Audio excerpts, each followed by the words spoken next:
Yo, what's the word? It's your boy 16. If you like the content on this channel, I want to ask you to like, comment, and subscribe. And don't forget to click that bell for post notifications. Also, I got a website at www.16shotonvisuals.com. But that's enough of me talking. Let's get to what y'all came to see. So what was his purpose of telling you he fucked Kayla, or even making it be known to the public, like in a Say Cheese interview? You think that was to turn y'all against each other? Yeah, honestly, it was definitely that. Or whatever, cause honestly, Kevo, he the type, he always looking for a way for some clout. So it's like once it was Kayla, cause it could have been my sister, right? Like say if it was my sister, I could have called my sister and she'd been like, girl, go live, right? Yeah. It was the fact that it was Kayla Nicole. So now it's like, okay, now we see an opportunity. Let's paint the narrative. Ooh, Kayla got a lot of clout. She got millions of followers. Let that would have been my sister. They would have never tried to bring light to my sister. You know what I'm saying? And be like, oh yeah, the sister, Kevo would have never went on Say Cheese, trying to bring attention to my sister. It was the fact that it was Kayla Nicole. So it's like, okay, yeah, now we can get clout off this girl or whatever. I mean, I'm pretty sure Kevo was mad because he hate when anybody exposed his true image or helped me fight. But it was more so the fact that he wanted clout off Kayla Nicole. It's crazy because, I think in the interview he was saying he did all that for you to get you clout and boot you up. And the fans actually, now, no matter what happens, they think everything is a publicity stunt. Yeah. Got him, even our situation, they think he got us doing all this really shit the circus, this shit fake.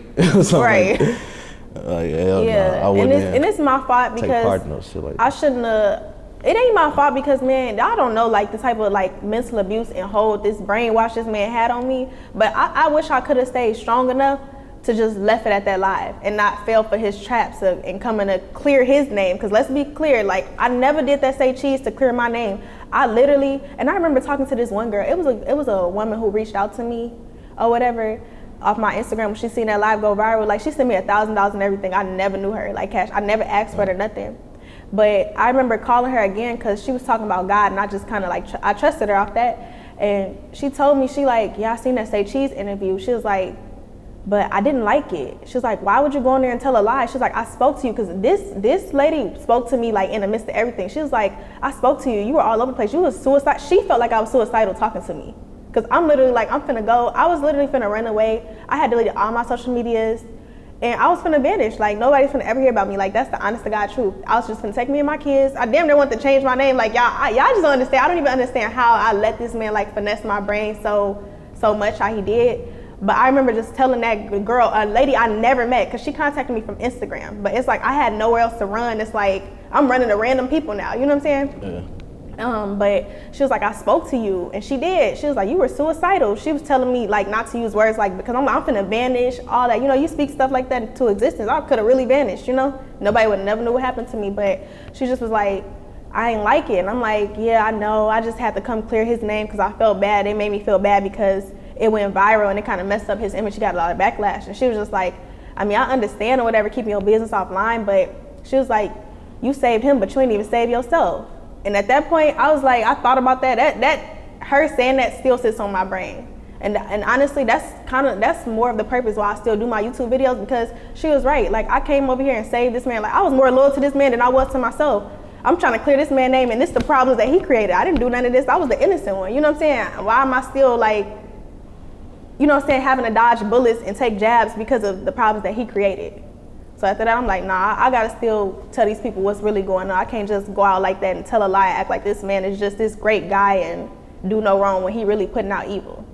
So what was the reason for doing a Say Cheese interview online? Was it a situation where you still depended on him? Or yeah, I was in survival mode. I genuinely did not want to fold on Kayla. That's why I say, even if something happened between them, which I hope not, and I hope her baby daddy is still, or her husband, I'm sorry, I have to correct myself, is still together.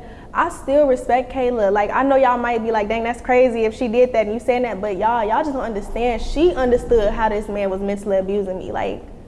And honestly, she did what nobody else did. She really tried to help me fight this man. That's why I hate that I even had to fold on her just on some survival stuff, because I would have never in life threw Kayla under the bus. It's just that I'm I got these kids, I don't know what else to do now. You not here for me no more. I felt like that. I'm not sure if she genuinely wasn't gonna be here for me, but I felt like she was just okay, well, Dyme, I don't know what you're gonna do, because, Yeah. It's she kind of felt like the evil was still winning, So like after the Say Cheese interview, how did things go after that? Like was you promised certain things or did things get better? Yeah, and I just want to specify too where I was at when I did the Say Cheese interview. Like I was literally at Kevo's condo in Miami. I literally had just went downstairs to a conference room, and Say Cheese knew that shit. You know what I'm saying? Because his cameraman who had came to interview me came to Kevo's house, and he thought he was interviewing Kevo. Did he see me? He like, oh, do you rap or something? Like the cameraman was kind of confused or whatever. So, you know what I'm saying? I don't know what was discussed between Kevo and Say Cheese, but like he knew what was up. But at the same time, it's like, I don't know if I really want to come for Sean or whatever, because I'm not sure if Kevo was giving him little side conversations trying to paint a narrative over me, because Sean never talked to me, you know, personally. So, and from what it looked like on the outside looking in, it looked like Kevo was just doing me the best and I was just this spoiled brat. So that's why I'm like, I don't know if I honestly ain't trying to come for Sean, because I don't know what Kevo really told this man about me. He never got to hear my true side of the story, you know? And then it's like before I even did that interview, I remember Kevo coaching me like, make sure you don't say nothing. He literally said these exact words. He like, make sure you don't say nothing to embarrass me, because if you say something or whatever, then I'm gonna have to make another video going back on you. I'm like, boy, I'm not finna do that or whatever. Like, I'm not finna, I already know. I'm blaming myself for the lie when I really got on there telling my truth. And I'm over here like, I already know how bad I've messed up your image, you know what I'm saying? Because that video of me going live, that had got like 400,000 views on my Instagram page alone. And that's like not apart from the other blogs it had hit or whatever. So I'm just feeling all guilty, like I'm the one in the wrong, you know?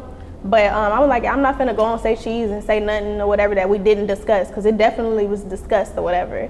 And then honestly, I felt comfortable doing a Say Cheese interview because I'm like, okay, Sean and Kevo, they homies, so I know Sean ain't finna hit me with no questions that I don't know how to answer. You know what I'm saying? Yeah.